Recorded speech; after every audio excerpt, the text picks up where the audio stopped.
Hello बच्चों, welcome to my YouTube channel. My channel name is BM Physics.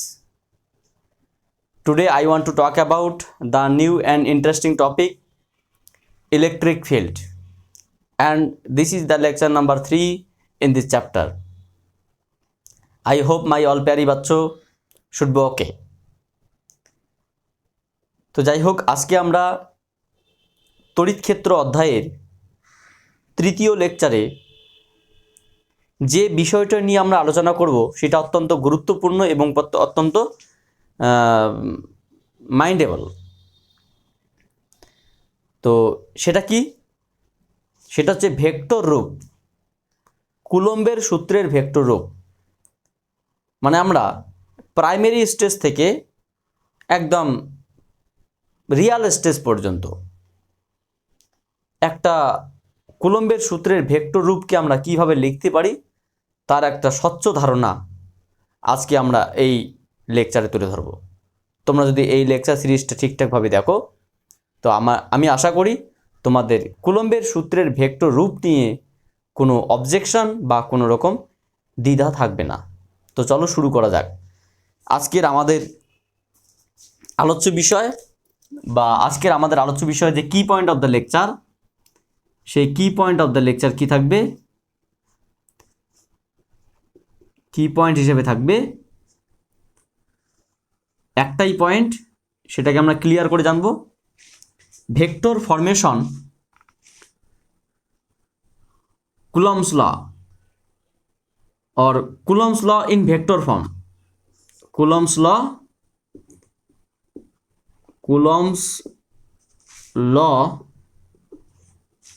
in vector form.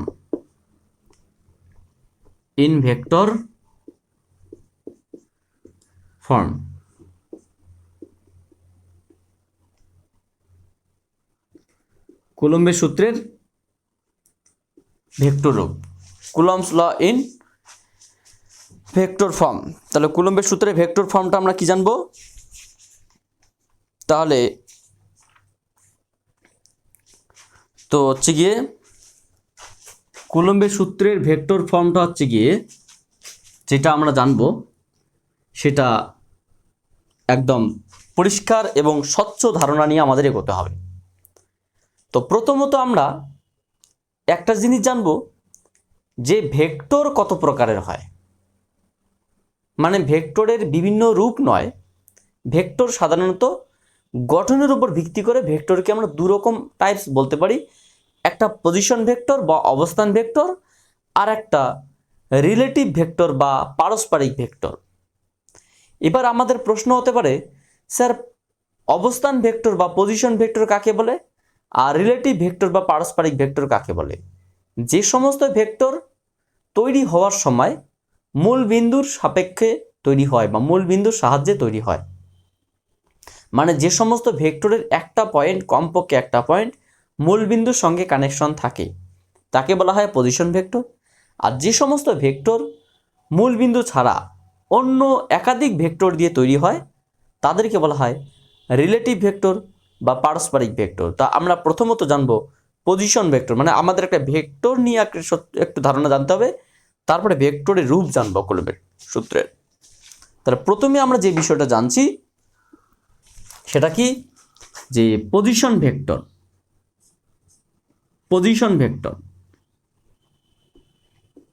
বা অবস্থান vector. Position ভেক্টরটা কিরকম? ঠিক এরকম। সাপোজ এটা একটা টু ডিমেনশনাল সারফেস, একটা দ্বিমাত্রিক তল। সেই দ্বিমাত্রিক তলে যদি আমরা নামকরণ করি তাহলে কি হবে? এক্স ও এক্স প্রাইম, ওয়াই ও ওয়াই প্রাইম।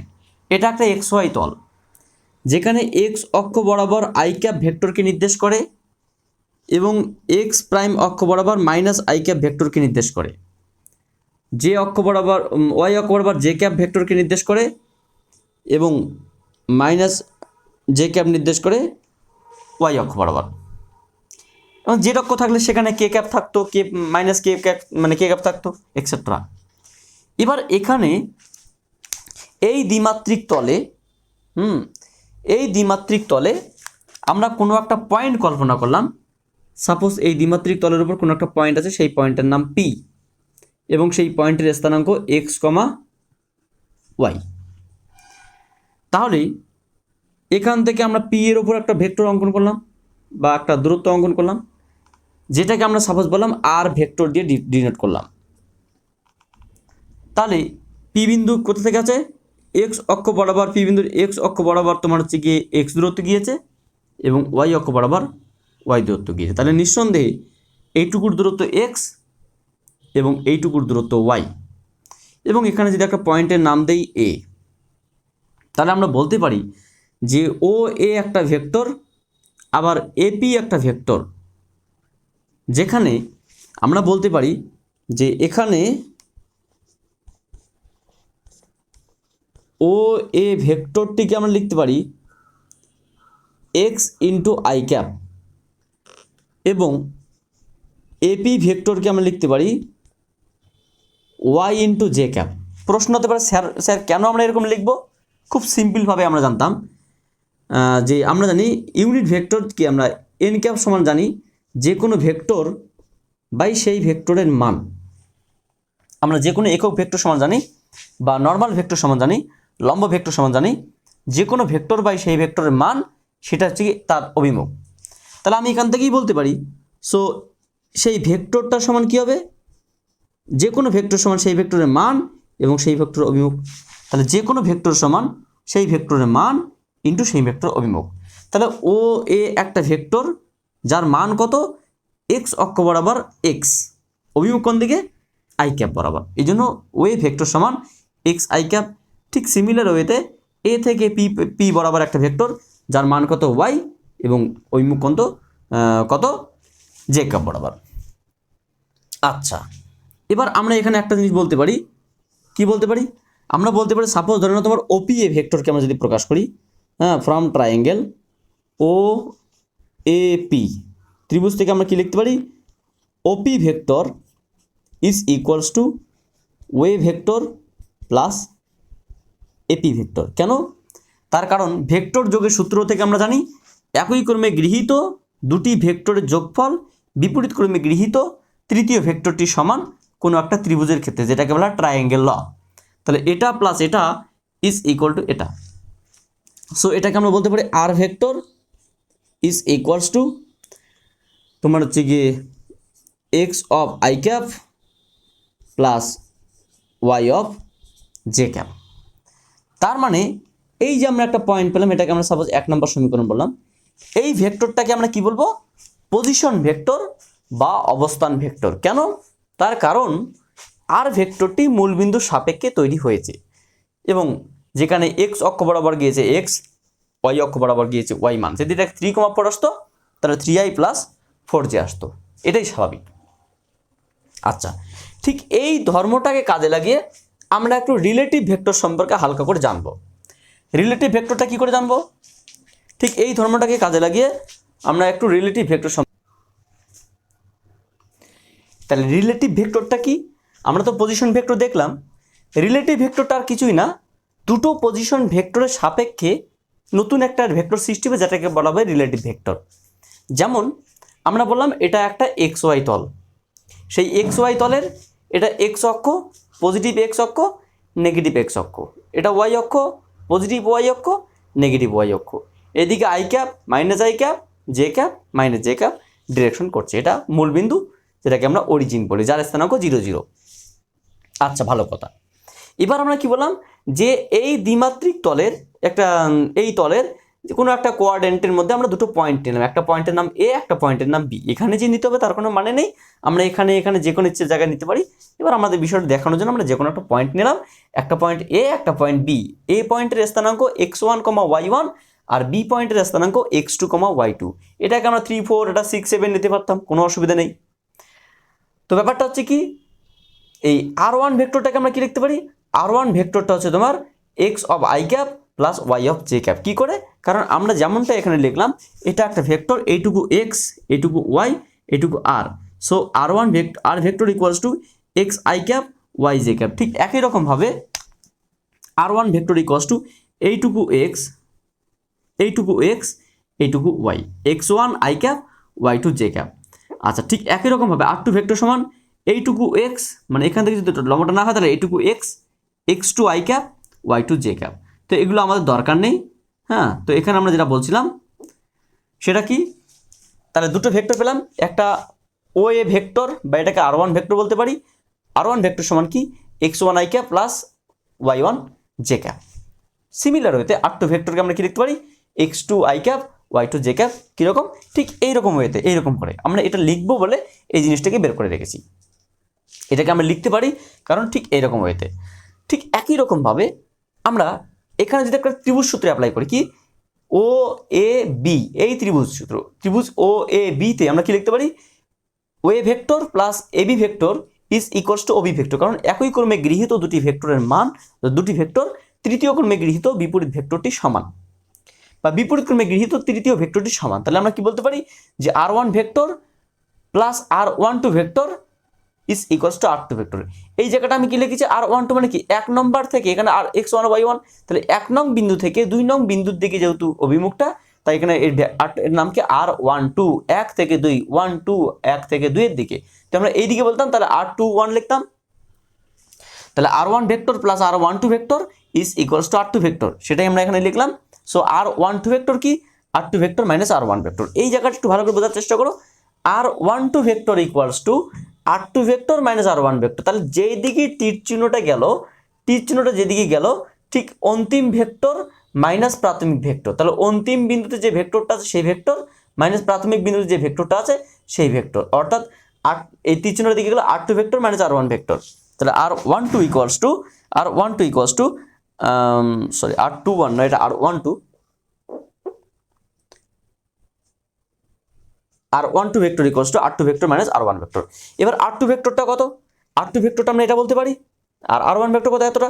তাহলে r2 vector minus r1 vector, এখানে আই ক্যাপগুলোকে কমন নিলাম আর এখানে জে ক্যাপগুলোকে কমন নিলাম। তাহলে x2 minus x1 of I cap, y2 minus y1 of J cap, এটা আমরা বলতে পারি। ঠিক আছে, এবার ঠিক আছে, ভালো কথা মানলাম, আমরা ভেক্টরের পজিশন ভেক্টর দেখলাম, আর এটাকে বলা হয় রিলেটিভ ভেক্টর। কেন, কারণ এই ভেক্টরটির সঙ্গে এই ভেক্টরটার r12 ভেক্টরের সঙ্গে এই মূল বিন্দুর কোনো কানেকশন নেই, কিন্তু এই ভেক্টরের সঙ্গে মূল বিন্দুর কানেকশন আছে, এই ভেক্টরের সঙ্গে মূল বিন্দুর কানেকশন আছে। তাই এরা দুজন পজিশন ভেক্টর হওয়া সত্ত্বেও এটা কিন্তু একটা রিলেটিভ ভেক্টর বা পারস্পরিক ভেক্টর। এখানে আমাদের রিলেটিভ ভেক্টর খুব একটা কাজে লাগবে না, আমাদের লাগবে পারস্পরিক ভেক্টর। তাহলে আমরা যদি এবার কুলম্বের সূত্রে অ্যাপ্লাই করি, কোথায়, ঠিক এইরকম একটা জায়গায় কুলম্বের সূত্রে অ্যাপ্লাই করি। তাহলে ধরে নিলাম যে এখানে কোনো একটা বিন্দুতে, এ বিন্দুতে একটা আধান আছে, সেটা আধানটার নাম কি, যে সেই আধানটা হচ্ছে Q1, এবং বি বিন্দুতে যে আধানটা আছে সেই আধানটার নাম কত, এই আধানটার নাম হচ্ছে তোমার Q2। তাহলে বি বিন্দুতে যে আধানটা আছে সেই আধানটার নাম কি, সেই আধানটার নাম হচ্ছে তোমার হচ্ছে কি Q2। তাহলে Q1 আধানটি এ বিন্দুতে রয়েছে, Q2 আধানটি বি বিন্দুতে রয়েছে। এ বিন্দুর স্থানাঙ্ক x1 y1, বি বিন্দুর স্থানাঙ্ক x2 y2। এবার তোমাকে প্রশ্ন করা হয় যে Q1 আধানের জন্য Q2 আধানের উপর ক্রিয়াশীল বলের ভেক্টর রূপটি লেখো। উল্টোটাও হতে পারতো, Q2 আধানের জন্য Q1 আধানের উপর। তাহলে আমরা কি দেখবো, যেহেতু এই দিকটা হিসাব করি, তাহলে Q1 আধানের জন্য Q2 আধানের উপর ক্রিয়াশীল বলের ভেক্টর রূপটি, আমরা ক্রিয়াশীল বলের ভেক্টর রূপটি আমরা লিখব। তাহলে কি লিখতে পারি, সুতরাং আমরা কি বলবো, Q1 আধানের জন্য Q2 আধানের উপর ক্রিয়াশীল বলের ভেক্টর রূপ। সুতরাং Q1 আধানের জন্য Q2 আধানের উপর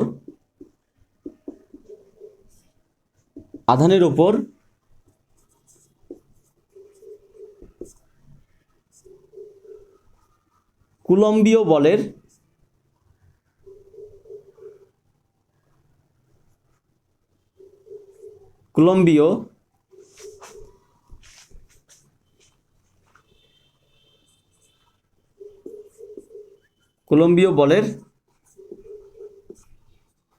ভেক্টর রূপটি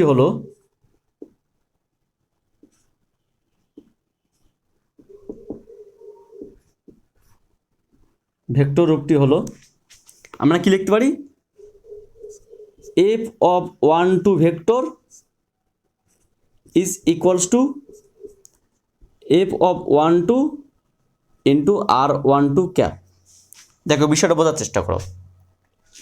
যেহেতু 1 নং আধানের জন্য 2 নং আধানের উপর ক্রিয়াশীল বলের ভেক্টর রূপ, তাহলে F12 কি একটা ভেক্টর ফরমেশন। 1 নং আধানের জন্য 2 নং আধানের উপর ক্রিয়াশীল বল, তো বল একটা ভেক্টর রাশি, তাহলে ভেক্টর রূপ সমান সমান সেই বলের মান ইন্টু অভিমুখ। আমরা কি জানি, যে কোনো ভেক্টর ইজ ইকুয়ালস টু সেই ভেক্টরের মান ইন্টু সেই ভেক্টরের অভিমুখ।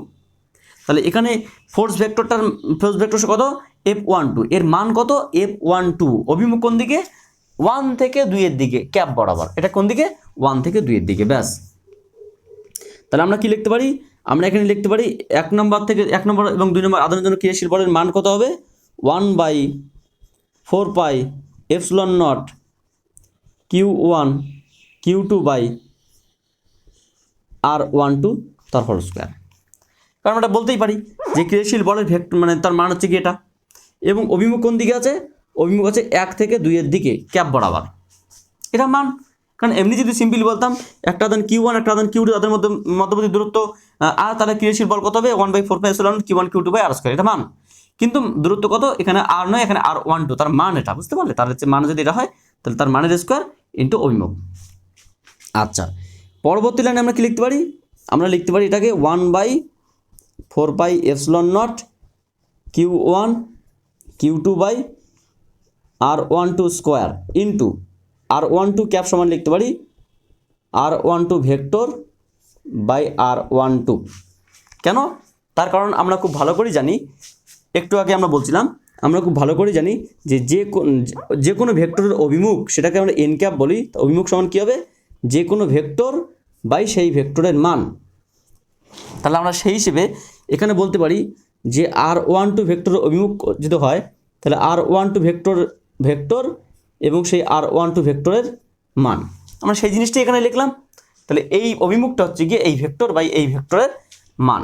তাহলে সেই জিনিসটাই আমরা ক্যাপের জায়গায় বসিয়ে দিলাম, মানে ডিরেকশনের জায়গায় বসিয়ে দিলাম, এখানে বসালে আমরা কি লিখতে পারি, পরবর্তী লাইনটা আমরা লিখতে পারি যে 1/4 pi epsilon naught into Q1 Q2 by R12 তার whole cube into R12 vector. ভালো কথা।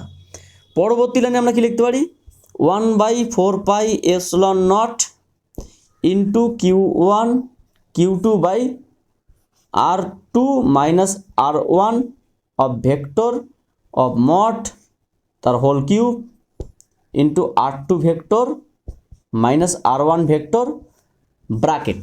কেন? খুব ভালো করে বোঝার চেষ্টা করো। R12 সমান কি, আমরা খুব ভালো করে জানি যে R12 ভেক্টর সমান R2 vector minus R1 vector. তাহলে R12 ভেক্টর যদি R2 vector minus R1 vector হয়, তাহলে তাই আমরা লিখলাম R12 জায়গায় R2 মাইনাস R1। কিন্তু এটা তো মান, তাহলে তাকে কি করলাম R2 মাইনাস R1 ভেক্টরকে আমরা মড করলাম, মানে মান বের করলাম। এটা কিউব আছে, তাকে আমরা হোল টু দি পাওয়ার 3 দিলাম। তাহলে R12 বাহুর কিউব, তাহলে R2 ভেক্টর মাইনাস R1 ভেক্টরের মান তার হোল কিউব, মানে এই মানটা আসলো। এবং এটাকে একটা ভেক্টর, তাই এটাকে আমরা ব্র্যাকেট দিলাম R12 সমান R2 মাইনাস R1। আচ্ছা, এটাকে যদি আমরা আরও ক্লিয়ারভাবে লিখতে চাই তাহলে কী দাঁড়াবে যে 1/4 pi epsilon naught Q1 Q2 by, আমরা এটা লিখতে পারি যে x2 minus x1 of I cap plus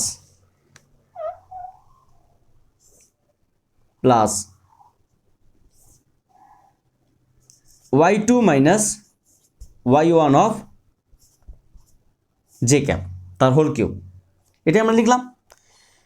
তার মানে কী দাঁড়ালো, এই জিনিসটা আমরা লিখলাম আর কি, এখানে এক্স ওয়াইতে কনভার্ট করলাম। এবং সেকেন্ড ব্র্যাকেটে আমরা লিখতে পারি x2 minus x1 of I cap y2 minus y1 of J cap. তার মানে কী দাঁড়ালো, এটা তো ভেক্টর, তাই এটাকে তো আমরা মড করতে পারি না, এটাকে মড করে কিউব করলাম। তাহলে এটা হচ্ছে গিয়ে 1 নং আধানের জন্য 2 নং আধানের উপর ক্রিয়াশীল বলের ভেক্টর রূপ। সো আমরা বলতে পারি 1 নং আধানের জন্য 2 নং আধানের উপর ক্রিয়াশীল বলের ভেক্টর রূপ কী হবে, সেটা তোমার হচ্ছে গিয়ে এটা হবে। এবার এটাকেই আমরা যদি সেকেন্ড রূপে আমরা কল্পনা করি যে 2 নং আধানের জন্য 1 নং আধানের উপর ক্রিয়াশীল বলের ভেক্টর রূপটি কী হবে, আমরা জাস্ট একটু আপডেট করব। একটু আপডেট করলে কি হবে, জাস্ট এটাকে আমরা একটু আপডেট করতে গেলে এইরকম করবে, জাস্ট 2 নং আধানের জন্য 1 নং আধানের উপর ক্রিয়াশীল বল, আমরা পুরোটাকে চেঞ্জ করছি। এটা একটা স্টেপ, এটা একটা একটা স্টেজ, এটাকে আমরা চেঞ্জ করবো। এবার উল্টোটা, এটা 2 নং এর জন্য 1 নং এর উপর ক্রিয়াশীল বল, অথবা এটা তো ঠিকই আছে। এখানে আমরা কি লিখতে পারি, একই ক্রমে গৃহীত এটা প্লাস এটা ইকুয়ালস টু এটা। সো আমরা কি বলবো, R2 প্লাস এটার নাম কি, এটার নাম তখন R12 নয়, এটার নাম আমরা বলবো R21, R2 plus R21 equals to R1। এখান থেকে আমরা কি লিখতে পারি, এটা তোমার হচ্ছে R21 হবে, এটা R1 হবে, এটা R2 হবে, এগুলো সবগুলো 1 হবে, এগুলো সবগুলো 2 হবে। এখানে কি হবে, 1 মাইনাস 2, এখানে 1 মাইনাস 2। তাহলে কি দাঁড়ালো, আমরা বলতে পারি যে R21 ভেক্টরটি হচ্ছে কি R1 vector minus R2 vector. R1 ভেক্টরের মানটা আমরা এখানে বসিয়ে দিলাম, R2 ভেক্টরের মান আমরা বসিয়ে দিলাম, বিয়োগ করলাম, বিয়োগ করে আমরা এটা পেলাম। এবার আমরা বললাম যে 2 নং আধানের জন্য Q2 আধানের জন্য Q1 আধানের উপর ক্রিয়াশীল বল, সেটা কত হবে, F21, এটাও F21 মান, F21 দিকে ভেক্টরটা যাচ্ছে, তাহলে কি বলবো আমরা, Q2 Q1, এটা 21 এর স্কোয়ার ইন্টু এটা 21 বরাবর। এবার আমরা কি করতে পারি, এটা 1 2 কে আমরা পাশাপাশি লিখতে পারি, অসুবিধা নেই। তাহলে এটা কত হবে, R21, এটা তোমার হচ্ছে কি 21, এটা তোমার 21 হবে, এবং আমরা কি লিখতে পারি, এটা 21 তার হোল কিউব, এটা তোমার হচ্ছে কি 21 ভেক্টর। সো আমরা এখানে কি লিখবো, এখানে এটাকে লিখবো R1, এটাকে আমরা লিখবো R2, এটাকে R1 লিখবো, এটাকে R2 লিখবো, মানে 1 গুলো 2 হবে আর 2 গুলো 1 হবে। এবার আমরা এখানে কি লিখতে পারি, এটা x1 মাইনাস x2, এটাকে আমরা লিখবো y1 মাইনাস y2, এখানে আমরা লিখবো x1 minus x2, y1 minus y2। এই হচ্ছে গিয়ে 2 নং আধানের জন্য 1 নং আধানের উপর ক্রিয়াশীল বল। এখানে এটা চেঞ্জ হবে অ্যাকচুয়ালি, হ্যাঁ, 2 1 এর জন্য কি হবে, 2 1 এর জন্য এটা তোমার হচ্ছে গিয়ে R21 ভেক্টর বাই R21 ভেক্টরের মান, R21 ভেক্টরের মান। তাহলে আমরা কি লিখলাম, যে 2 নং আধানের জন্য 1 নং আধানের উপর ক্রিয়াশীল বল, যার ভেক্টর রূপটি কি, 2 নং আধানের জন্য 1 নং আধানের উপর ক্রিয়াশীল বলের ভেক্টর রূপটি হচ্ছে F21 vector equals two F21 ভেক্টরের মান, হ্যাঁ, এবং অভিমুখ। সেখানে আমরা ভেক্টরের মান অভিমুখটা এইভাবে ক্যালকুলেশন করলাম। এই হচ্ছে গিয়ে কুলম্বের সূত্রের ভেক্টর রূপ। ছোট্ট জিনিস আমরা দেখলাম। এরপরে কুলম্বের সূত্রের আরও কিছু ইনফরমেশন আছে, যে কোনো রৈখিক কোনো দৈর্ঘ্য বরাবর কুলম্বের সূত্রটা কিভাবে প্রযোজ্য হবে, কোনো একটা ক্ষেত্রের উপর প্রচুর আধান যদি ডিস্ট্রিবিউট হয়ে থাকে সেক্ষেত্রে কুলম্বের সূত্র কীভাবে প্রযোজ্য হবে, কোনো একটা আয়তনের মধ্যে যদি প্রচুর আধান থাকে সেক্ষেত্রে কুলম্বের সূত্র কীভাবে প্রযোজ্য হবে, এই তথ্যগুলো নিয়ে আমরা পরবর্তীতে আসছি।